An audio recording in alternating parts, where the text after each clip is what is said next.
ঘটক মশাই, দেরি হচ্ছে কেন? বলো শাহজাদি। মন্ত্রী মহাশয়, বলুন যুবরাজ। পাগল কি বলে গেল আপনি কি শুনতে পেরেছেন? সবই শুনতে পেরেছি, কিন্তু যুবরাজ বনের পাগল বনে চলে গেছি, কিন্তু কথাই বলে পাগলে কি কয় আর ছাগলে কি খাই। পাগলের কথা সব কিছু বিশ্বাস করতে নেই, যদি বিশ্বাস করে নি তাহলে মায়ের আজ্ঞা পালন হবে না, কারণ মায়ের জন্যে আমরা তো এই পৃথিবীর সৃষ্টি হয়েছে। হ্যাঁ মহারাজ, হ্যাঁ ঠিক বলেছেন। তাড়াতাড়ি সই দিয়ে দিন মহারাজ। এ পাগলের কথা আপনি কর্ণপাত করবেন না, সই দিয়ে দেন। ঠিক আছে মন্ত্রী মহাশয়, আপনি যখন এমন করে বলেছেন তখন আমি আমার মাতৃ আজ্ঞা পালন করতে দলিল আমি সই করে দিচ্ছি।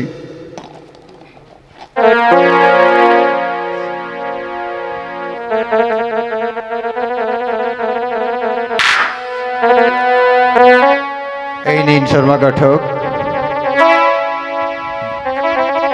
দেন দলিল কানা দেন। মন্ত্রী মহাশয়, মন্ত্রী মশাই, আপনি এখানে একটা সই করে দেন।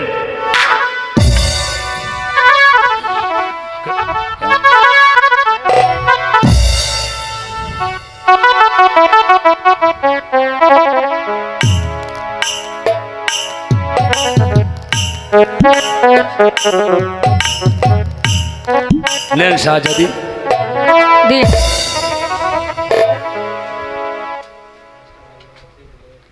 ঘটক মশাই, বলুন শাহজাদি। এখানে সবার সই রয়েছে, কিন্তু আপনারটা কি হলো? মহারানী, আমি তো লেখাপড়া শিখিনি, আমি তো আচ্ছা। সই জানি না। সই জানেন না, কিন্তু এটা তো আছে। দিন, তাড়াতাড়ি সই দিন। ঠিক তা জানি, তা দিচ্ছি।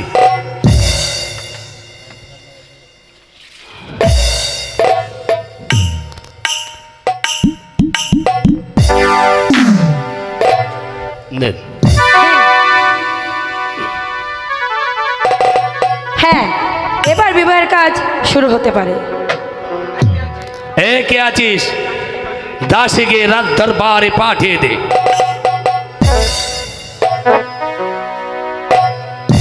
রানীমা,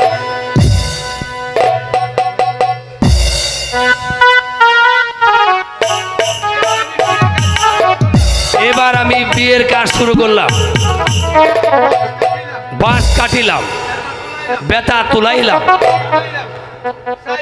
ছাই বানাইলাম, পানিতে পাতিলাম, ইস্তা মাছ ধরিলাম, পসর পসর খাইলাম, এবার সাত পাক ঘুরিলাম।